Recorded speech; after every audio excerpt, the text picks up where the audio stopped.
Hello and welcome back to Dr. Logic Awkwardly Does Logic. First things first, very important note about the previous video if you didn't see the comment that I put.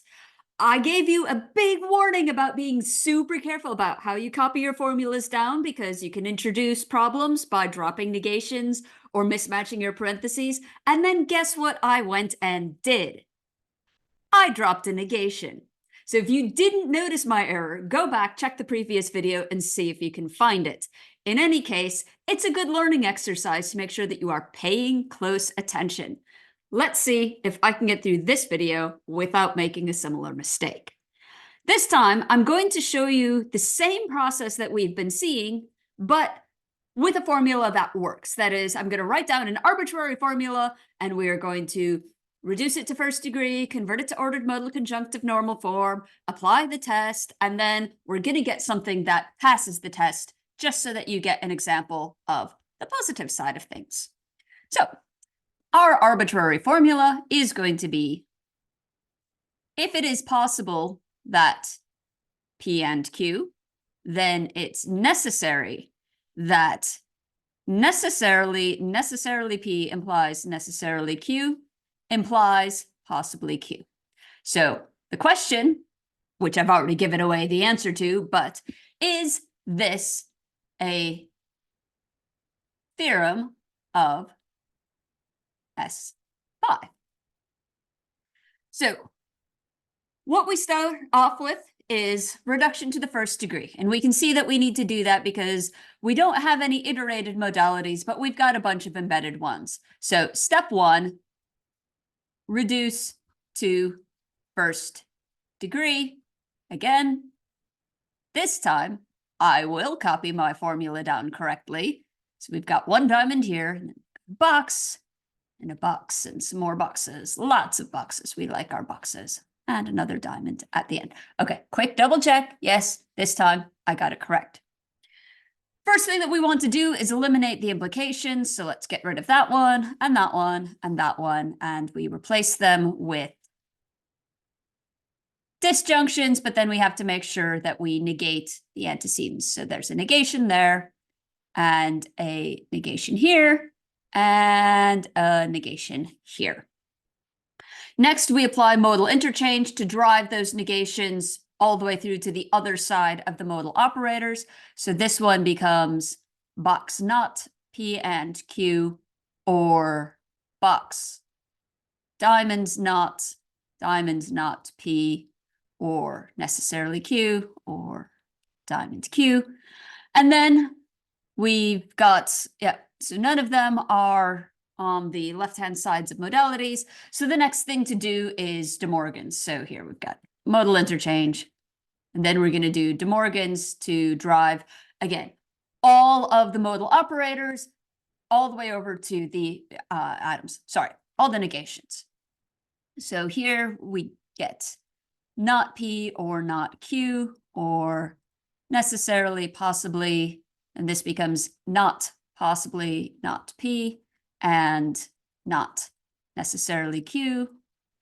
And then we need to do modal interchange again, because now we do have some strings of modalities and negations.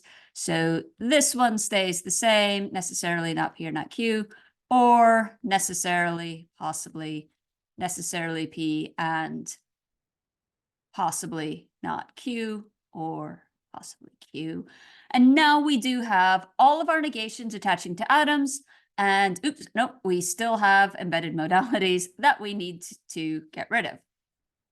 So this is going to stay the same, or now we've got a possibility to distribute over a conjunction, but we can do that because one of the conjuncts is modalized. So this gets us necessarily, possibly necessary P, and possibly not Q. Then this bit just stays the same. And then we've got another modality to distribute, namely this box over this conjunction. So now we have necessarily, possibly, necessarily P, and necessarily, possibly, not Q, or possibly Q. So here we've got just a bunch of distribution of modalities. And then now we have iterated modalities, which we can use the S5 reduction laws to get this box diamond box to just one box. And over here, we've got a box diamond, which becomes a diamond. And I've lost the parenthesis at some point. It was here. There we go. So now we've got something that is in first degree. I'll just bring this bit down so that we've got it written out. So all negations attached to atoms and no modal operator within the scope of something else. So that bit is done. Now we need to convert this into ordered modal conjunctive normal forms. So this involves distributing this conjunction over the disjunction. So we start off with, I think I'm going to go and get us a new page. So necessarily not P, not P, or not Q, or necessarily P and possibly not Q, or possibly Q. So now we're going to be converting to ordered modal conjunctive normal form, starting off with distributing conjunction over disjunction. So this bit over here, again, just stays the same. We will deal with it later, but we take this over this, and now we've got either necessarily P or possibly Q, or possibly not Q, or possibly Q. So this is distribution of conjunction over disjunction. And now we can do this. Let me see what we've got. Sorry, that needs to be an and, because now we can do it again. We have a disjunction and a conjunction that we can distribute it over. So this is going to be distribution of disjunction over conjunction, with the result that we have necessarily P or possibly Q, or necessarily not P or not Q. So that's one conjunct, and the other conjunct is going to be possibly not Q, or possibly Q, or necessarily not P or not Q. So now we've got conjunct 1 and we've got conjunct 2, each of which is only disjunctions. So this is in modal conjunctive normal form, but we want to put it into ordered modal conjunctive normal form, which means that for conjunction 1, we need to put all of the necessity claims first, followed by the possibility claim, and that's one of them. And on the other side, we do the same. So we've got necessarily not P or not Q, and then possibly not Q or possibly Q. But remember, this bit we can take and we can turn it into one single possibility claim. So now this is in ordered modal conjunctive normal form. We've got a conjunction of disjunctions, each of whose disjuncts are purely propositional, or a necessity claim of something purely propositional, or a possibility claim of something purely propositional, and we put all of our disjuncts into the right order. And we have two conjunctions, conjunction 1, conjunction 2, and this is what we need to perform the test on. So I'm going to get yet another whiteboard. I love these multiply infinite whiteboards. This is amazing. I don't have to erase things before I move on. But let's just, again, make sure we copy our propositions down correctly. Here we have necessary P, or necessarily not P or not Q, or possibly Q. That's the first conjunction. And the second conjunction is necessarily not P or not Q, or possibly not Q or Q. Now, We need to perform the test on each of these, and both of them have to pass the test in order for us to be able to generate the proof, but we'll take each of them in turn. So the first thing that we do here is form the relevant disjunctions, and there's going to be two because we've got two necessity claims. So one of them is P or Q, so we take this one, and we get P or Q. This is not a tautology. But we take the other one, we get not P or not Q or Q, and this one is a tautology. Hurrah! It passes the test. How do we then prove that we can get this conjunct? We start off by writing down this tautology because it is a propositional tautology. We necessitate this, so we can put the necessity on the front, so necessitation of rule 1. And then we use our K axiom, sorry, it's not an axiom, it's a theorem, to conclude from this that either the not P or not Q is necessary or the Q is possible. So this is applying a K theorem to line 2.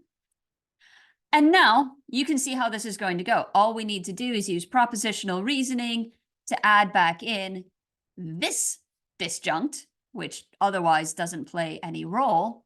So this is propositional logic. And then just unwind everything that we did to get it all the way back to the non-ordered modal conjunctive normal form. Over on this side, we've just got the one disjunct that we need to form because we've only got one necessity claim, and this is not P or not Q or not Q or Q. It's a slightly redundant tautology, but it is a tautology. So hurrah, it passes the test. Again, we can then prove it by going not P or not Q or not Q or Q. This is a propositional logic tautology. We can stick a box on the front of it through the rule of necessitation. We can distribute this box over, except this time we're going to do it this way because we can. And this gets us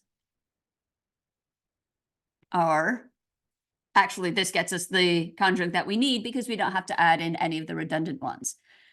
Now, we can just take this part of this proof and add it in over here because eventually we are going to need to have both conjuncts at the same time in order to be able to do kind of the unwinding of the modal conjunctive normal form. We need to kind of undo the distributions that we did, but you can do that.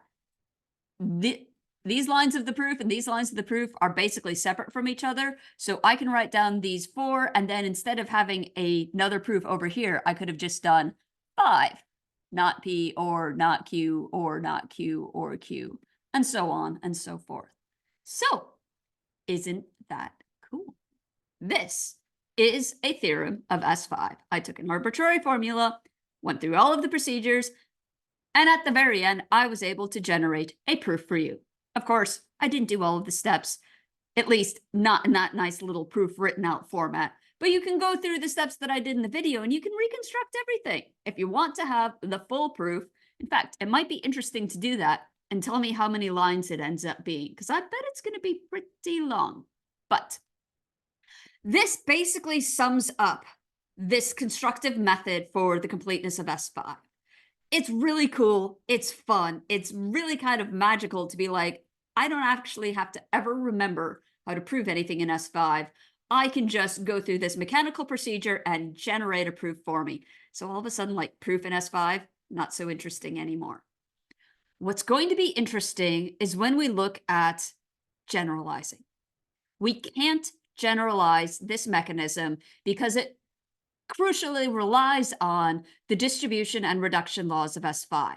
So you might be sitting here wondering, how do we prove the completeness of systems other than S5?